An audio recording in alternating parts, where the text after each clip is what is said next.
사도행전 11장 19절에서 26절 말씀입니다. 사도행전 11장 19절에서 26절 말씀입니다. 저와 여러분이 한 절씩 교독하고 마지막 절 같이 있습니다. 그때 스데반의 일로 일어난 환난으로 말미암아 흩어진 자들이 베니게와 구브로와 안디옥까지 이르러 유대인에게만 말씀을 전하는데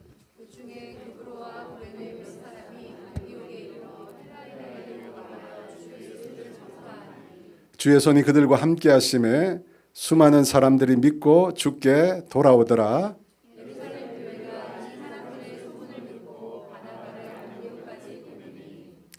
그가 이르러 하나님의 은혜를 보고 기뻐하여 모든 사람에게 굳건한 마음으로 주와 함께 머물러 있으라 권하니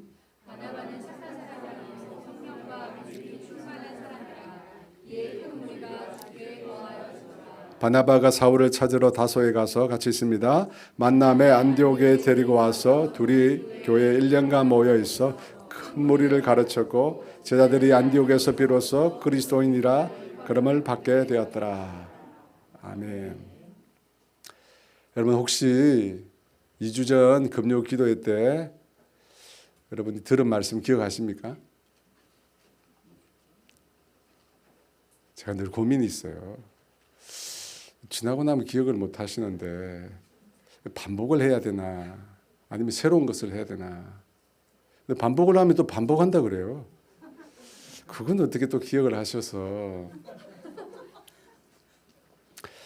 2주 전에 극단주의적인 신앙에 대해서 얘기를 했습니다. 주를 위해서 순교하는 것도 좋겠지만 아무나 할 수 있는 것도 아니고 또 아무나 하지도 못합니다. 예루살렘에 핍박이 일어났을 때 성도들이 각지로 흩어졌습니다. 아니 예수 믿으면 예수님을 위해 죽어야지 왜 도망가느냐 그런 생각을 우리가 할 수 있다는 겁니다. 그런데 여러분 우리가 거짓을 말하거나 아니면 죄를 짓거나 하지 않다면 하나님의 다른 인도하심도 있는 거거든요. 꼭 예루살렘에서 죽어야만 되는 건 아닙니다. 흩어진 성도들이 어디로 갑니까? 베니게, 구브로, 안디옥으로 가죠. 그곳에 가서 어떻게 합니까? 주님의 몸된 교회를 세우잖아요. 그래서 인생에 답이 하나만 있는 것이 아니듯이 신앙에도요. 꼭 답이 하나만 있는 것은 아니라는 것을 여러분 우리가 기억해야 돼요. 예수님은 유일하지만 신앙의 방식이나 방법은 다를 수 있다는 거예요. 나와 좀 다르게 신앙생활 한다? 나는 새벽기도 무조건 새벽기도 해야 되는데 저 사람은 새벽기도 안 한다? 그럴 수 있어요. 여러분. 그죠? 낮기도 하는 사람도 있고 밤기도 하는 사람도 있어요. 어제 제가 한 근사님을 만났는데 이분이 정말 열심히 신앙생활 하세요. 일단 체력이 좋으세요. 예전에 수영선수 출신이거든요. 체력이 무지 좋아요. 그래서 교회에 있는 봉사는 다 해요. 모든 예배에 안 빠지고 있는 봉사 다 하고 기도 모임도 안 빠지고 참 대단한 분이세요. 근데 몸이 힘들어요. 몸이 힘든데도 안 빠져요. 그래서 그 앞주에 목요일 저녁에 목요 기도회가 있거든요. 금요 기도회만 있는 게 아니라 목요 기도회도 있어요. 힘들더래요. 남편이 퇴근할 시간이 다 가까이 왔는데 교회를 갈까 말까 보통 그런 고민을 할 때는 보통 간대요. 근데 그날은 안 갔대요. 오늘은 못 가겠다. 그런데 남편이 퇴근하고 집에 돌아왔는데 당연히 집에 없어야 될 부인이 있는 거예요. 근데 남편이 너무 좋아하더라고요. 부인이 있으니까 너무 좋아하더라고요. 그래서 너무 좋아가지고 남편이 식사를 하고 두 분이서 같이 예배를 드렸대요. 그 남편이 그런 믿음이 아니거든요. 그런데 두 분이서 같이 예배 드렸다고. 물론 예배에 빠지라는 얘기는 아닌데요. 그분처럼 다 빠지지 않고 교회에 반드시 가야 된다고 늘 생각하던 분이 그것 아니더라도 때로 하나님이 은혜가 있더라요. 여러분 하나님은 우리보다 훨씬 크신 분이세요. 훨씬 크신 분. 우리가 생각하는 것 이상으로 훨씬 크신 분. 그래서 극단주의 신앙을 피하라는 것은 늘 하나님께 마음을 열어놓고 하나님께서 어떻게 행하시는지 세밀히 그분과 교제하시고 그분의 인도하심, 그분의 이끄심을 받으라는 겁니다. 19, 21절 말씀인데요. 우리 다 같이 한번 읽습니다. 그때 스데반의 일로 일어난 환난으로 말미암아 흩어진 자들이 베니게와 그브로와 안디옥까지 이르러 유대인에게만 말씀을 전하는데 그중에 그브로와 고레네 몇 사람이 안디옥에 이르러 헬라인에게도 말하여 주 예수를 전파하니 주의 손이 그들과 함께 하심에 수많은 사람들이 믿고 주께 돌아다. 처음에는 흩어진 사람들이 유대인에게만 말씀을 전했죠. 그러다가 구브로 구레네 몇 사람이 안디옥, 오른쪽에 있죠. 안디옥에 이르러 헬라인에게도 말씀을 전했습니다. 어떻게 헬라인에게 말씀을 전할 생각을 했을까요? 구원이 유대인에게만 있는 것이 아니다라고 하는 생각의 전환이 있었기 때문에. 여러분, 그 전환은 누가 일으킨 거죠? 결정적으로 베드로가 고넬료 가정에서 복음을 전할 때 그런 생각의 전환이 일어난 거예요. 그래서 예루살렘 교회 내에도 그런 변화가 일어난 것입니다. 다시 20절 말씀인데요. 같이 있습니다. 그중에 그브로와 고레네 몇 사람이 안디옥에 이르러 헬라인에게도 말하여 주 예수를 전파하니. 헬라인에게 복음을 전했는데 여러분 성경에 보니까 주 예수를 전파했다고 합니다. 주 예수. 그냥 예수가 아니라 주 예수. 저 성경을 읽으면서요. 잘 인식을 못했어요. 왜냐하면 제자들이 그냥 예수님 전한 줄 알았는데 꽤 많은 성경 구절에 보니까 이 예수님 앞에 주라는 단어가 붙어 있더라고요. 여러분 성경 한번 찾아보세요. 예수님 앞에 주라고 하는 말이 굉장히 많이 붙어 있어요. 사도행전만 봐도 1장 21절 22절에 보니까 같이 읽을까요? 이러함으로 요한의 세례로부터 우리 가운데서 올려져 가신 날까지 주 예수께서 우리 가운데 출입하실 때 항상 우리와 함께 다니던 사람 중에 왜 안 읽으세요? 같이 있습니다. 세워 우리와 더불어 예수께서 부활하심을 증언할 사람이 되게 하여야 하리라 하거든. 잠자지 말라고 그러는 거예요. 같이 읽으세요. 가룟 유다를 대신해서 12번째 제자를 복을 선거할 때 예수님을 표현할 때 주 예수라고 표현합니다. 4장 33절 같이 있습니다. 사도들이 큰 권능으로 주 예수의 부활을 증언하니 무리가 큰 은혜를 받아. 이 장면은 나면서부터 걷지 못하는 사람을 고쳐주죠. 여러분 그 일 때문에 사내들인 공회에 가서 베드로와 요한이 신문을 당합니다. 그 공회에서 물러난 다음에 제자들이 모여있는 기도 처소에 오게 됩니다. 함께 뜨겁게 기도하는데 그때 성령님이 임하시죠. 성령이 임하시면서 제자들이 성령 충만 받아서 하나님의 말씀을 전합니다. 뿐만 아니라 하나님 주신 사랑으로 서로에게 있는 소유를 나누기 시작합니다. 그죠? 그때 사도들이 예수님의 부활을 증거했는데 그때 주 예수의 부활을 증거했다고 나옵니다. 사도행전 7장에 보면 스데반 집사가 순교 직전에 환상을 봅니다. 예수님이 하늘 보좌 우편에 서 계신 모습을 보게 됩니다. 그때 뭐라고 얘기하느냐면 이렇게 말해요.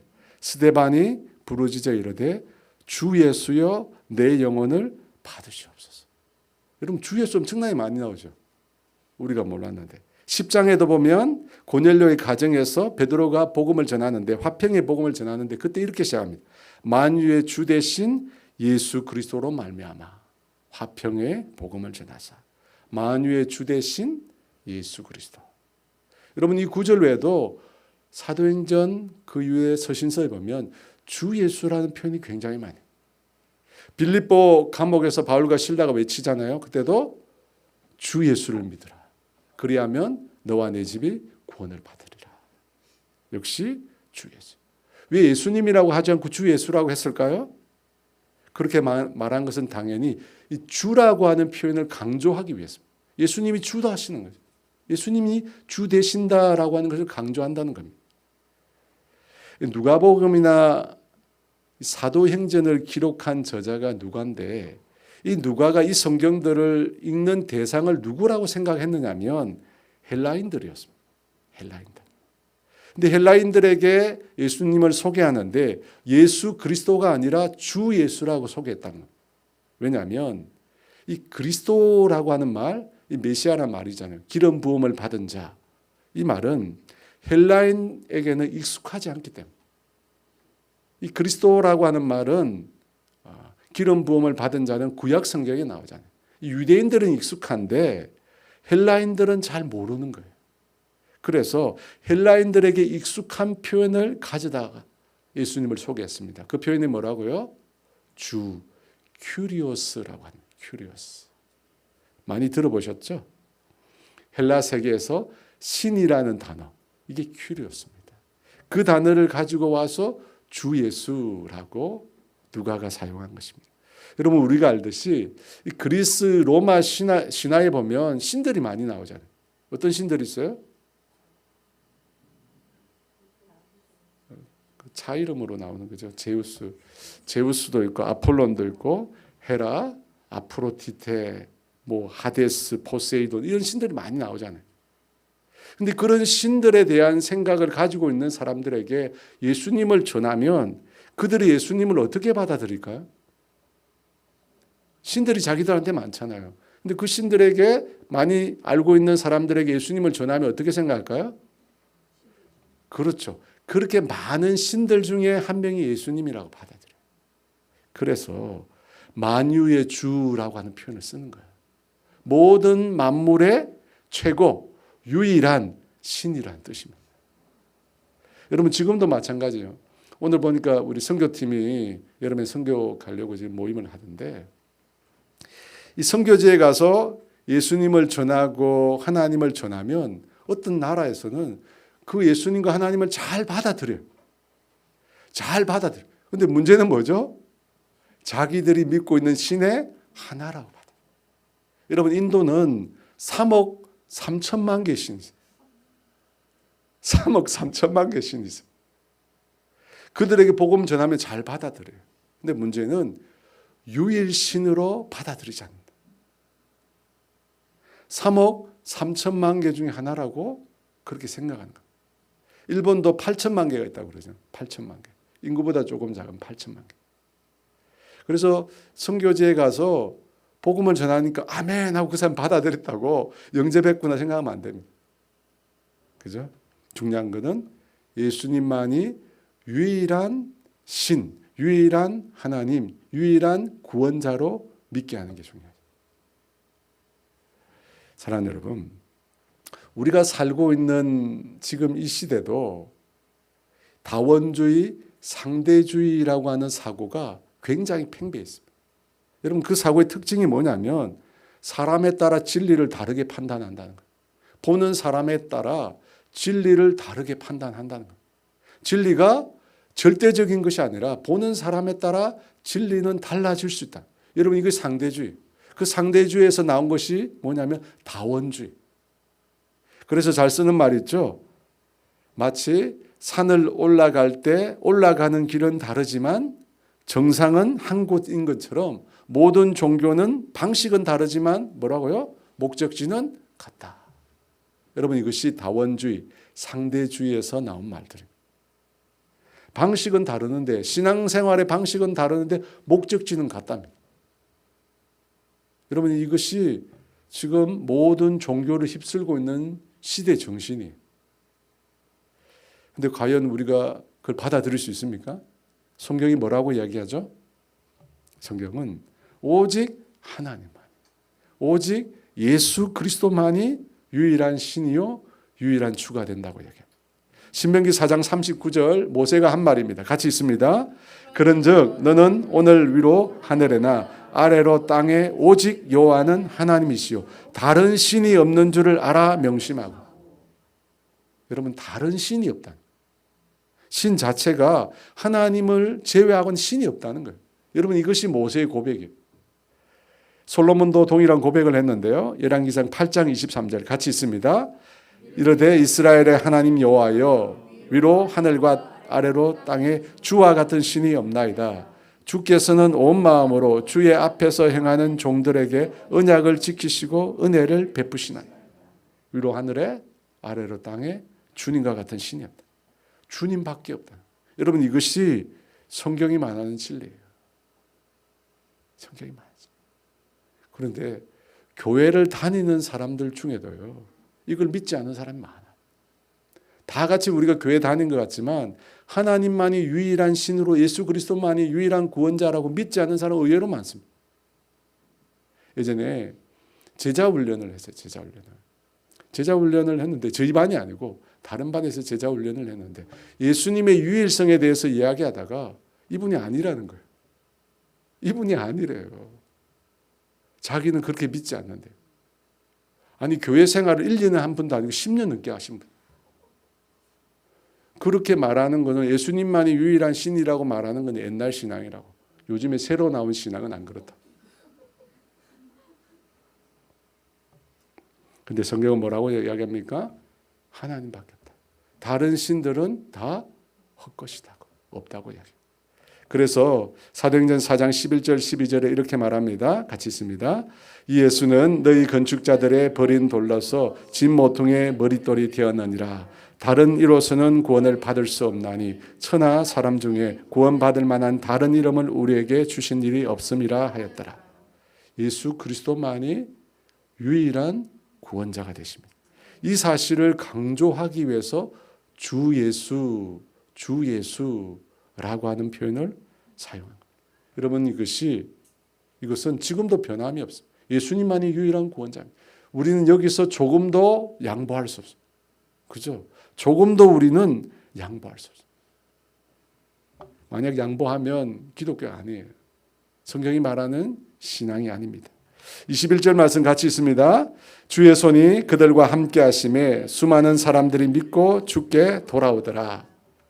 구레네 또 구브로 출신의 몇 사람들이 헬라인에게 주 예수를 전했는데 수많은 사람들이 믿고 주께로 돌아왔다고 합니다. 수많은 사람들이 믿고 돌아왔대요. 여러분, 어떻게 그런 일이 일어날 수 있을까요? 제가 앞서 얘기했죠. 헬라 세계에는 많은 신들이 존재해요. 그런데 그 사람들이 어떻게 유일하신 예수 그리스도를 인정하고 주께로 돌아오게 되었을까요? 쉽지 않을 것 같은데. 오늘 성경 그 이유를 보니까 많은 사람들의 회심이 주의 손이 그들과 함께 했기 때문에, 주의 손이 그들과 함께 하심에 수많은 사람들이 믿고 주께 돌아오더라. 여러분, 여기서 말하는 손은 무엇을 의미할까요? 뭘 의미해요? 악수인가요? 뭐죠? 능력을 의미합니다. 성경에서 손은 능력을 의미해요. 주의 손이 함께 했다는 것은 주님의 손, 주님의 능력이 제자들과 함께 했다는 거예요. 여러분, 하나님의 능력이, 주님의 능력이 제자들과 함께 할 때 예수를 전혀 모르던 사람들이 믿고 돌아오게 된 거예요. 이 헬라인들은 합리적인 사고를 가진 거예요. 철학을 많이 했잖아요, 그리스도인들이. 그래서 복음을 받아들이기가 더 어려웠을 것입니다. 그런데 어떻게 그들이 예수를 믿고 돌아올 수 있었을까요? 고린도전서 1장 22, 24절은 이렇게 말합니다. 같이 읽어볼까요? 유대인은 표적을 구하고 헬라인은 지혜를 찾으나 우리는 십자가에 못 박힌 그리스도를 전하니 유대인에게는 거리끼는 것이요 이방인에게는 미련한 것이로되 오직 부르심을 받은 자들에게는 유대인이나 헬라인이나 그리스도는 하나님의 능력이요 하나님의 지혜니라. 여러분, 헬라인에게 복음을 미련하게 보이는 거예요. 십자가에 달린 예수는 미련한 자로 보이는 겁니다. 그런데 복음의 능력이 나타나니까, 하나님의 놀라운 지혜가 나타나니까 돌아오더라는 것입니다.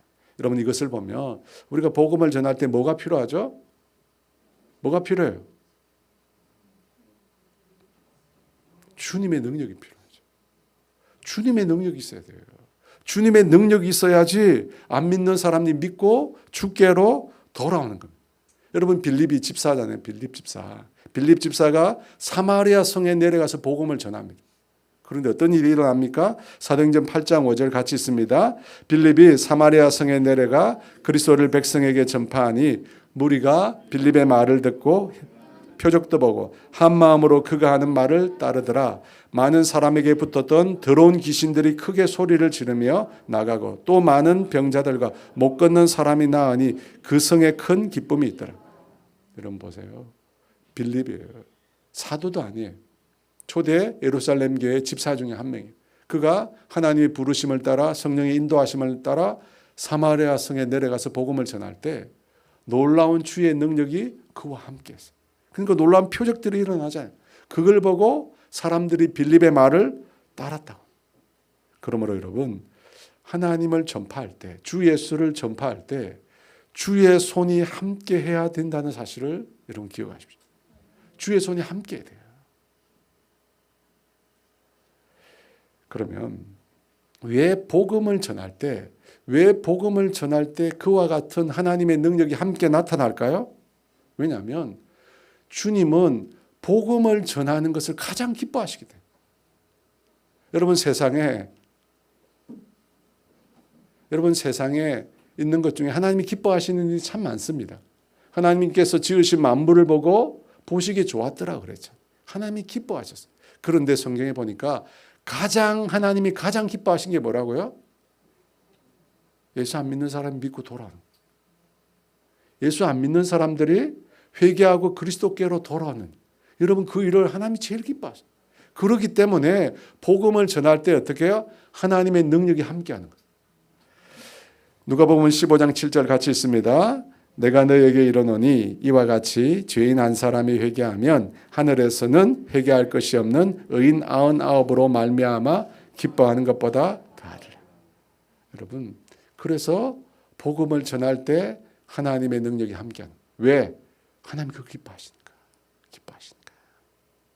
그런데 여러분 제가 보니까 하나님의 능력이 함께한다는 이것을 초자연적인 것만으로 생각하는 분이 있어요. 하나님이 함께하는 능력이 초자연적인 것만 밖에 없을까요? 그렇지 않습니다. 여러분 자연적인 것도 있어요. 다음 주 금요일에 한 분이 간증을 하러 오실 거예요. 여자분이에요. 간증을 하러 오실 건데 이분이 다 얘기하면 이제 그분이 오면 안 되니까 못 오니까 이분이 얘기 중에 그런 게 있었어요. 어떤 얘기였냐면 딸이 그림을 그렸는데 그 딸이 그린 그림을 보면서 예수님 그림은 좀 그리면 어떻겠느냐 해서 예수님 그림을 그렸어요. 그리고 성경 구절도 쓰고요. 근데 자기가 볼 때 그렇게 잘 그린 그림이 아니래요. 근데 그분은 미대 출신이거든요. 미대 출신. 자기가 볼 때 그렇게 잘 그린 그림이 아니래요. 그런데 하나님의 손이 함께하니까 그 그림을 통해서 놀라운 일이에요. 여기까지만 다 얘기하면 돼. 놀라운 일이나 아주 놀라운 일. 제가 전화로 50분 동안 들었어요. 놀라운 일이라. 여러분 하나님의 능력은 초자연적인 것만 있는 게 아니에요. 그 중학생이거든. 애가 그림을 통해서도 하나님을 하시죠. 정말 중요한 건 보니까 영혼에 대한 주님의 마음을 가지면 그 영혼을 너무 긍휼히 여기고 불쌍히 여기고 사랑하는 그 마음을 가지면 하나님이 일하시더라고요. 여러분 그런 은혜가 있기를 원합니다. 22절 말씀 같이 있습니다. 예루살렘 교회가 이 사람들의 소문을 듣고 바나바를 안디옥까지 보내니 시리아 안디옥 지역에서 많은 헬라인들이 예수님을 믿게 되었다는 소식이 예루살렘에도 전파되었습니다. 예루살렘 교회 입장에서 보면 전혀 생각지 않은 일들이 일어난 것입니다. 여러분 얼마나 기뻤겠어요. 핍박받아 흩어진 성도들이 각지로 흩어졌는데 어디로 간지 아무도 모르잖아요. 뭐 지금처럼 카톡이 있어가지고 다 모여 이렇게 할 수가 없잖아요. 각지로 흩어졌는데 어디로 갔는지 몰랐는데 그중에 몇 사람들이 안디옥에 가서 복음을 전해서 헬라인들이 예수를 믿고 구원을 얻었다는 소식이 들려온 거예요. 여러분 얼마나 기뻤어요. 그래서 그 얘기를 듣고 그 교회의 성도들을 격려하기 위해서 위로하기 위해서 바나바라고 하는 사람을 보냅니다. 여러분 바나바라는 사람 들어보셨죠? 네, 바라바가 아닙니다. 지난주에 바라바가 아니고 바나바입니다. 이 사마리아에서 빌립이 앞서 복음을 전했을 때는 베드로와 요한을 보냈거든요. 그런데 왜 이번에는 바나바를 보냈을까? 뭐 당연히 제자들이 열심히 기도하니까 하나님이 뭐 바나바를 보내라고 말씀하셔가지고 보냈겠죠. 그렇게 생각할 수 있는데 일단 바나바가 출신 지역이 구브로입니다. 구브로. 여러분 그 지역 사람과 구레네 몇 사람이 안디옥에 가서 복음을 전했다고 했잖아요. 그래서 그 교회가 세워진 거예요. 그러면 그 사람들이 어디 갔을까요? 그 안디옥 교회에 있겠죠. 그래서 제 생각에는 지역적인 배려가 있었다 생각이 들어요. 잘 알잖아요. 게다가 이 바나바는 구브로라고 하는 헬라 문화권에서 태어난 사람. 그래서 헬라 문화권을 잘 이해합니다. 또 바나바가 위로의 아들이라는 이름을 가지고 있습니다. 이 위로의 아들이란 말이 바나바라는 뜻입니다. 그러면 본명이 있어요. 본명. 본명이 뭐죠? 제가 선물을 드릴게요. 선물. 본명. 바나바의 본명. 힌트를 하나 드릴까요? 아무도 몰라요? 네, 아시는 분 있을 것 같은데 힌트를 하나. 우리 교회 전도사님 중에 있습니다. 요셉. 바나바의 본명이 요셉이에요. 네. 제가 여러분 가르쳐 준 거예요. 네. 성경이 아주 어려운 건데 가르쳐 드렸어요. 여러분 바나바란 뜻은 위로의 아들입니다. 이것은 사도들이 그 요셉에게 지어준 별명이에요. 위로의 아들. 위로의 아들이니까 얼마나 많은 사람들을 만날 때마다 격려하고 따뜻하게 사랑으로 돌봤겠어요. 여러분 이런 점들을 아마 고려했던 것 같아요. 그래서 바나바가 안디옥 교회에 아주 적절한 사람이라고 판단을 한 것 같습니다. 그런데 조금 지나서 살펴보겠지만 이 바나바를 보낸 이면에는 하나님의 놀라운 섭리가 있어요. 엄청난 섭리가 있어요. 먼저 23절 같이 있습니다. 그가 이르러 하나님의 은혜를 보고 기뻐하여 모든 사람에게 굳건한 마음으로 주와 함께 머물러 있으라 권하니 바나바가 안디옥 교회를 방문했는데 그는 그 교회에서 하나님의 은혜를 보았다고. 이게 무슨 말일까요? 어떤 은혜를 본 것이죠? 은혜라고 하는 말이 무슨 뜻입니까? 자격이 안 되는 사람에게 하나님이 베푸시는 한량없는 호의를 말합니다. 받을 자격이 안 되는 사람에게 하나님이 사랑을 베푸신다는 겁니다. 그러면 바나바는 안디옥 교회에서 어떤 하나님의 은혜를 본 거죠? 여러분 시리아 안디옥 교회는 기존 교회 다니는 성도들이 찾아온 교회가 아닙니다. 그죠? 누가 왔죠? 전부 믿지 않는 사람. 전부 믿지 않는 헬라인들이 교회를 나온 거예요. 자기가 볼 때 헬라인들은 예수 믿기 어렵거든요. 근데 그 사람들이 예수님에 대해서 어리석은 것으로 판단한, 지혜가 없는 것으로 판단한 그 사람들이 자신의 죄를 회개하고 교회로 나왔다는 거예요. 그걸 바나바가 보니까 이것은 하나님의 특별한 은혜라. 하나님께서 이들 가운데 특별히 역사해 주셨기 때문에 이들이 교회에 나올 수 있었다는 거예요. 그래서 하나님의 은혜를 보았다는 겁니다. 여러분 다른 분들도 마찬가지겠지만 제가 보니까 우리 교회 새가족 환영팀이 있어요. 그 환영팀이랑 환영팀 팀장님을 보니까 새로 오신 분들을 보면 그분들이 그렇게 기쁘대요. 왜죠? 그분이 온 것이 하나님의 은혜거든요. 2주 전에 오신 분도 하나님의 은혜예요. 완전히 은혜예요. 완전히. 오실 분이 아니었거든요. 제가 다 신상상 공개를 못하는데 오실 분이 아니에요. 그런데 하나님이 정말 놀랍게 섭리해서 오신 거예요. 여러분 아무나 교회 나오는 게 아닙니다. 여러분 아시잖아요. 30년 40년 기도했는데 교회 안 나오는 분들이 있어요. 그렇잖아요.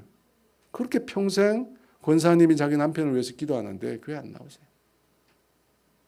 그런데 헬라인들 믿기 어려운 사람들인데 주님의 교회에 딱 들어온 거예요. 그걸 보니까 이건 하나님의 은혜구나. 바나바가 고백한 것입니다. 이걸 보니까요. 바나바는 이 처음 신앙생활을 하는 사람에게 관심이 많았다. 그래서 교회에 보면 바나바 사역이 있어요. 처음 신앙생활 하는 사람에게 바나바와 관심이 많았거든요.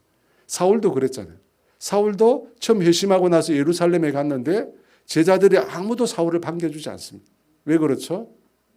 악명 높은 그리스도인들을 핍박하는 사람이었잖아요. 그래서 사울이 어느 날 그리스도인이 됐다고 하니까 사람들이 다 의심했어요.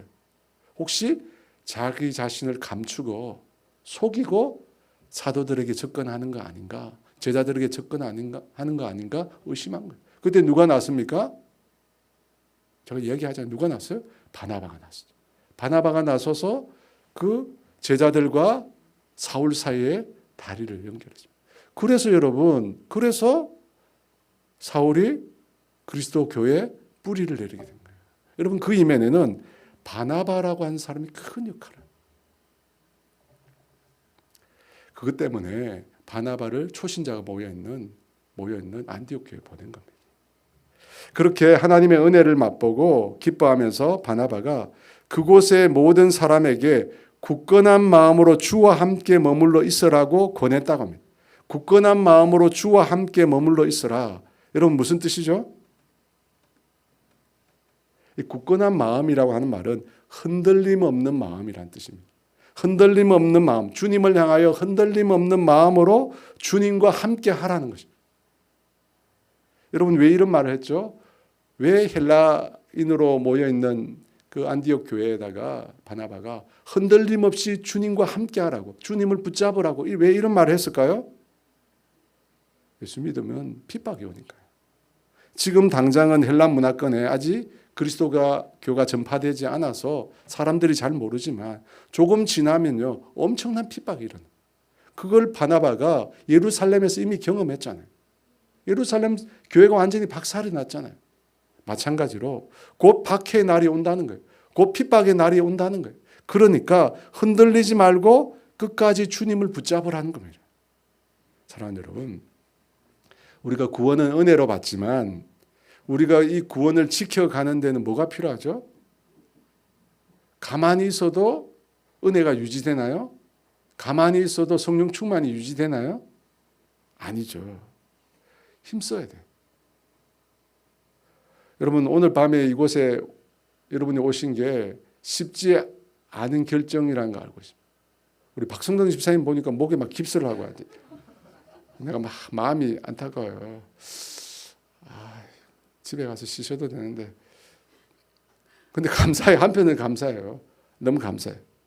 여러분 금요기도에 참석하기 위해서 직장생활 마치고 힘들게 보니까 제가 보니까요. 직장생활 하시는 분이 많네.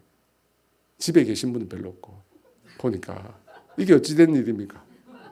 집에 계신 분들은 왜 안 나오시고 직장 다니신 분들이 많이 나왔어요. 여러분 참 잘하셨습니다. 옆 사람에게 격려합시다. 여러분 참 잘하셨어요.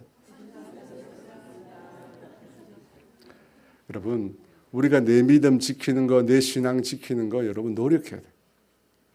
애써야 돼요. 애써야 돼요. 붙잡아야 돼요. 여러분 가만히 있다고 신앙이 유지되는 것이 결코 아니에요. 하나님의 은혜를 붙잡고요. 치열하게 하나님을 사모하고 오늘 찬양을 들으면서 갈망 사모하는 그런 찬양 많이 하더라고요. 저도 그런 마음이 많았거든요. 우리 박은지 간사 영성이 뛰어나요. 제가 보니까. 진짜 그런 경우가 너무 많아가지고 오늘 내가 하려고 하는데 내가 누설하지 않은 걸 어떻게 알고 갈망이 필요해요. 갈망이. 사실 제가 이유가 있어요. 제가 갱년기 우울증을 들어보셨어요?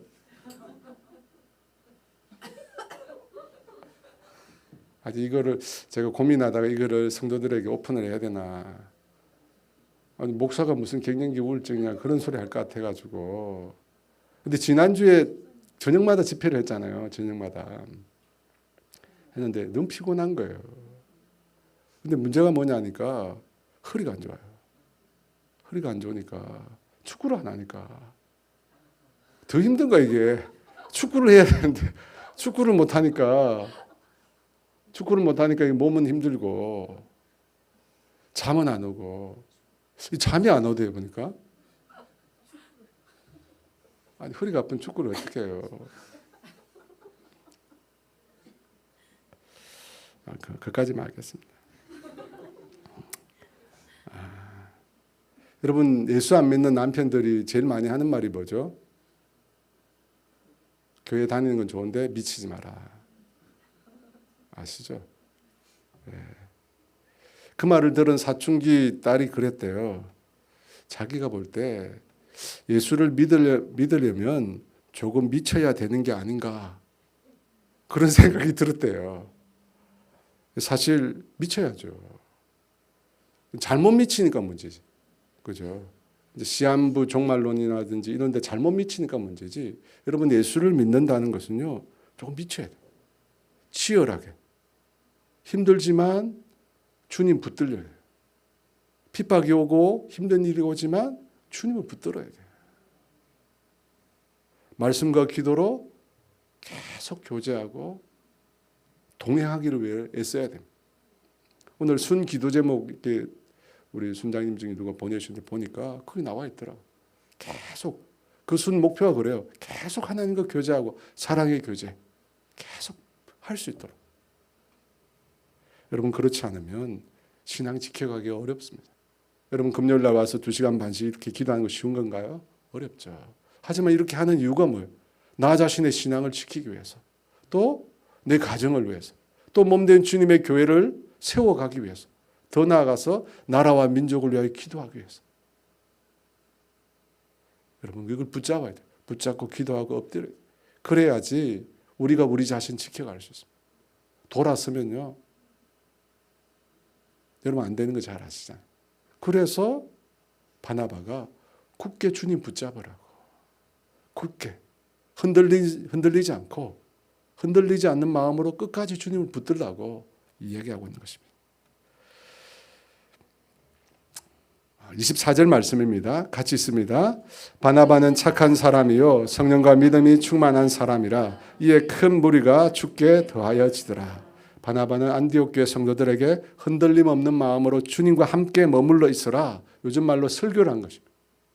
근데 그 다음 내용이 뭐냐면 바나바가 어떤 사람인지를 이야기하고 있어요. 어떤 사람이라고 합니까? 착한 사람이고 성령과 믿음이 충만한 사람이라고. 여러분 착한 사람이 무슨 뜻이죠? 세상 물정 모르는 쑥맥을 가리키는 표현이 아닙니다. 착한 남자라고 그러잖아요. 그게 아니고 착한 사람이라는 말은 경탄할 정도로 훌륭한 인격의 소유자를 뜻해요. 아주 훌륭한 인품을 가진 사람을 말해요.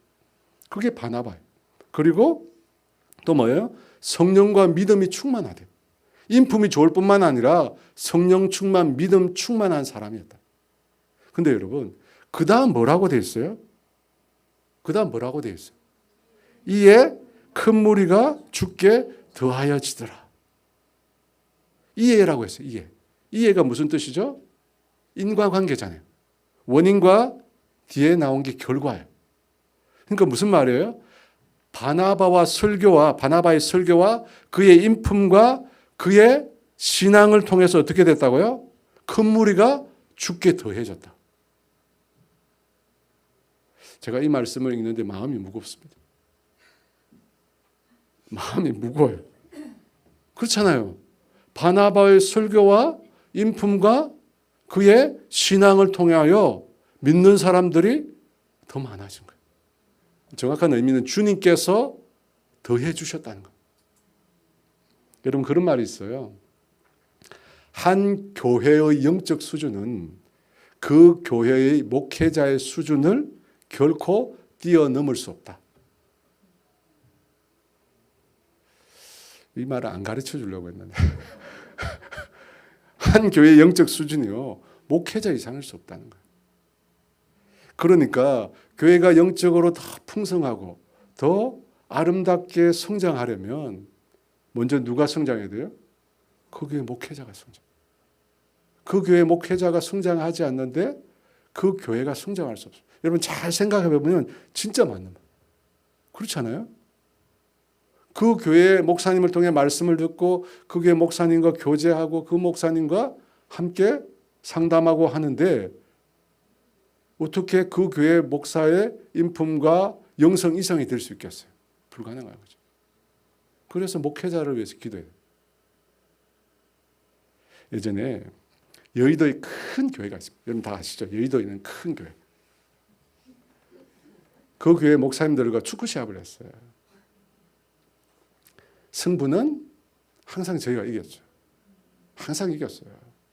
왜냐하면 큰 교회 앉으려고 얼마나 우리가 열심히 했는지 몰라요. 항상 이겼어요. 근데 아주 독특한 게 있어요. 이제 시합을 마치고 목사님들이 모여서 같이 식사를 하잖아요. 식사를 하니까 목사님들이니까 뭐 그냥 식사하기가 그래서 대표 기도를 해요. 근데 그 교회 목사님이 대표 기도할 때는 아주 독특해요. 식사 기도인데 항상 원로 목사님과 담임 목사님을 기도해요. 여러분 그런 기도 들어보신 적 있으세요? 식사 기도인데 처음엔 솔직히 오글거렸죠. 지금 너무 어색한 거예요. 담임 목사님과 원로 목사님의 건강과 가정과 사역을 위해서 기도하는 거예요. 원로 목사님까지 하더라. 한편으로는 제가 그렇게까지 해야 되는가 하는 생각이 들면서도 저기는 그렇게까지 하는구나 하는 생각이. 왜냐하면 목사는 성도의 기도로 살거든. 정말이에요. 지난번에 기도해 주셔가지고 제가 나왔잖아요. 지난번에. 오늘도 꼭 기도해 주셔야 돼요. 상태가 좀 안 좋아요. 상태가 좀 안 좋아. 저는 식사 기도까지는 바라지 않습니다. 밥 먹을 때 목사님 위해서 기도해야지. 그렇게까지는 안 하셔도 돼요. 근데 보니까 바나바의 설교와 인품과 신앙을 통해서 하나님께서 그 교회에 큰 무리를 더해 주셨거든요. 여러분 이건 부인할 수 없는 방법. 하나님께서 몸된 교회를 부흥시키는 여러 가지 방법이 있어요. 굉장히 많은 방법이 성경에 나와 있어요. 사도행전에 보면. 그런데 그 중에 하나가 뭐냐면 목회자의 설교와 인품과 영성을 통해서도 하나님께서 그 교회를 부흥케 하시는. 여러분 꼭 기억하셔야 돼요. 아시겠죠? 그래서 꼭 기도해 주셔야 돼요. 축구할 수 있도록 기도하세요. 아시겠죠? 자, 25절 26절입니다. 같이 있습니다. 바나바가 사울을 찾으러 다소에 가서 만남에 안디옥에 데리고 와서 둘이 교회에 1년간 모여 있어 큰 무리를 가르쳤고 제자들이 안디옥에서 비로소 그리스도인이라 일컬음을 받게 되었더라. 여러분 안디옥 교회는 세워진 지 얼마 안 되는 교회입니다. 헬라인들에게 복음을 전해서 예수 믿고 교회로 들어오기 시작했는데 그 후 바나바의 목회를 통해서 사람들이 더 많아졌어요. 그야말로 교회 부흥이 일어난 겁니다. 교인의 숫자가 갑자기 늘어났어요. 여러분 그때 바나바가 어떻게 했죠? 교회 조직을 개편하고 그죠? 쫙 개편하고 직분자를 세우고 이렇게 했나요? 그게 아니고 사울을 찾으러 다소에 갔다고. 왜 그때 바나바가 사울을 찾으러 다소에 갔을까요? 여러분 안디옥에서 다소까지 거리가 226km 밑에 226km 열흘 정도 걸어요. 네, 가까운 곳이 아니에요. 그런데 그곳에 사울이 있다는 보장이 있습니까? 없습니까? 없죠. 그래서 찾다라고 하는 말은 무슨 뜻이냐면 사사시 뒤지다는 뜻이 있어요. 가서 사사시 뒤져야 돼요. 여러분 그런 위험 부담을 가지고 있음에도 사울, 후에 바울이 되죠. 바울을 찾으러 갑니다. 그러면 그 당시 이 사울은 무엇을 하고 있었을까요? 예루살렘에서 사도들과 교제를 나눴죠. 그리고 난 다음에 예루살렘에 있는 헬라파 유대인들과 논쟁이 붙었어요. 그런데 그 사람들이 사울을 죽이려고 합니다. 그때 예루살렘 공동체가 이 사울을 가이사랴로 데려가서 그 다음에 고향 다소로 보내요. 그리고 그곳에서 몇 년을 보냈냐면 10년을 보냈어요. 그러니까 지금 이 일이 동시에 일어난 일이 아니 10년이나 시간이 지난 겁니다. 그런데 바나바가 안디옥 교회에 부임했는데 교회가 갑자기 부흥하게 된 거예요. 그때 놀랍게 바나바는 사울을 떠올렸어요. 10년 전에 사울이 다소로 갔다. 여러분 그것을 기억하고 바나바가 사울을 찾아갔는데 왜 꼭 사울이었을까요? 다른 사람이 있을 수 있잖아요. 왜 사울을 찾으러 갔죠? 바로 사울이 하나님께로부터 받은 부르심 사명 때문이에요. 사도행전 9장 15절입니다. 같이 있습니다. 주께서 이르시되 가라 이 사람은 내 이름을 이방인과 임금들과 이스라엘 자손들에게 전하기 위하여 택한 나의 그릇이라. 하나님께서 사울을 처음 부르실 때 그에게 주신 말씀이에요. 물론 아나니아를 통해서 주신 말씀이죠. 이방인과 임금들과 이스라엘 자손들에게 하나님을 전하기 위하여 택한 그릇이 누구냐? 바로 사울이랍니다. 여기서 제일 먼저 나오는 게 이방인이지, 이방인. 그래서 사도 바울을 이방인을 위한 사도라고 부르는 겁니다. 여러분, 이 비전, 이 부르심을 사울이 바나바와 10년 전에 얘기했을까요, 안 했을까요? 얘기했을까요, 안 했을까요? 얘기했죠, 그죠? 그가 어떻게 부르심을 받았고 하나님이 자기가 부르심 받았을 때 아나니아를 통해서 어떤 말씀을 주셨는지 얘기를 한 거예요. 하나님이 나를 이방인을 위한 하나님의 도구로, 그릇으로 불러주셨다는 거예요. 그 내용을 바나바가 기억하고 있어요. 10년 전에 있을 때.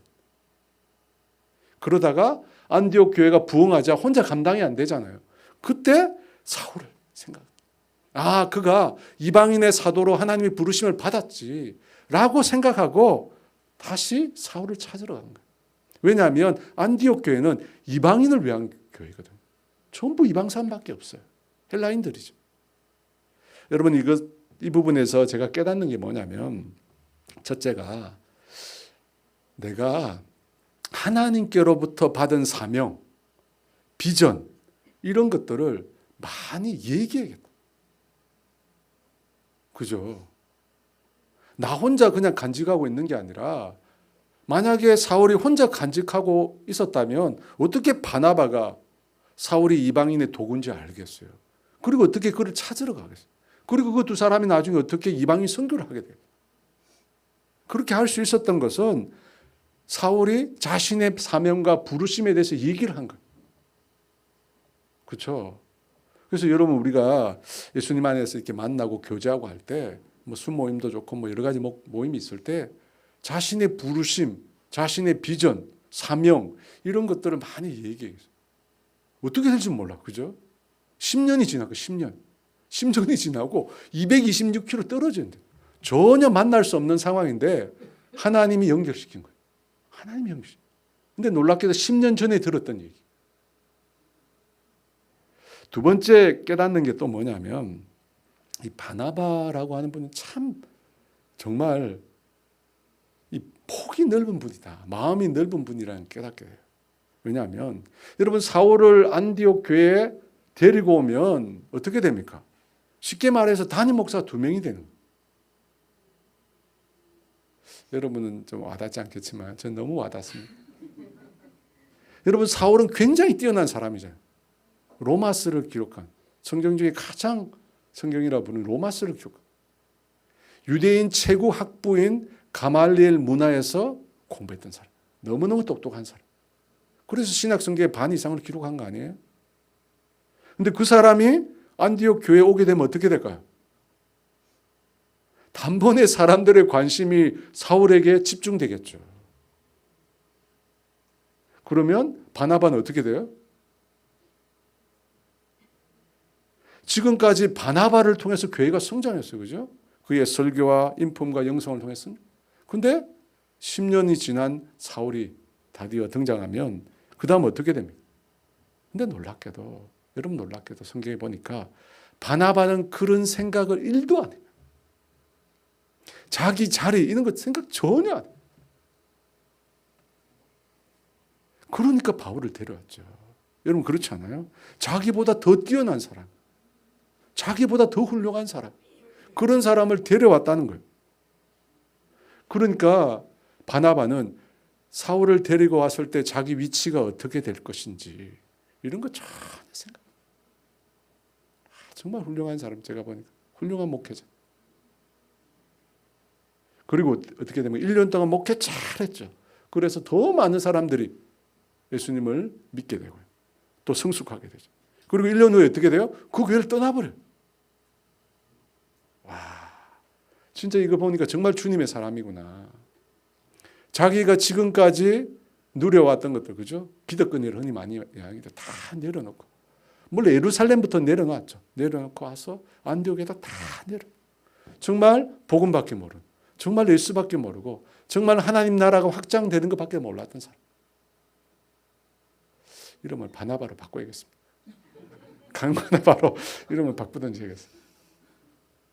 선교사님 중에 있거든요. 정바나바라고 있는데, 제가 이 말씀을 보면서 그런 생각을 하게 됐어요. 여러분, 그 결과 어떻게 되죠? 26절입니다. 같이 있습니다. 만남에 안디옥에 데리고 와서 둘이 교회 1년간 모여 있어 큰 무리를 가르쳤고 제자들이 안디옥에서 비로소 그리스도인이라 일컬음을 받게 되었더라. 바나바와 사울의 가르침을 받고 그곳에 처음 예수 믿는 사람들이 어떻게 되었다고? 그리스도인이라 불리다. 무슨 말입니까? 그리스도께 속한 사람. 우리가 그리스도인인데 우리 이름의 뜻 정도는 알아야 안 되겠어요? 그리스도인이 누구냐? 그리스도께 속한 사람, 그리스도를 따르는 사람. 그게 예수쟁이라는 말의 뜻이에요. 네. 여러분 이 명칭만 봐도 그 교회에 처음 온 성도들이 신앙이 얼마나 놀랍게 자랐다는 걸 우리가 짐작할 수 있죠. 바나바면 그거는 생각. 그것만. 성도들이 영적으로 성장하고 자라는 거죠. 자기 위치는 전혀 생각하지. 그렇기 때문에 하나님이 더 놀랍게 역사하시는 겁니다. 저는 그런 목회자가 되고 싶습니다. 저도 자리에 연연하지 않는. 그죠? 그렇게 되기를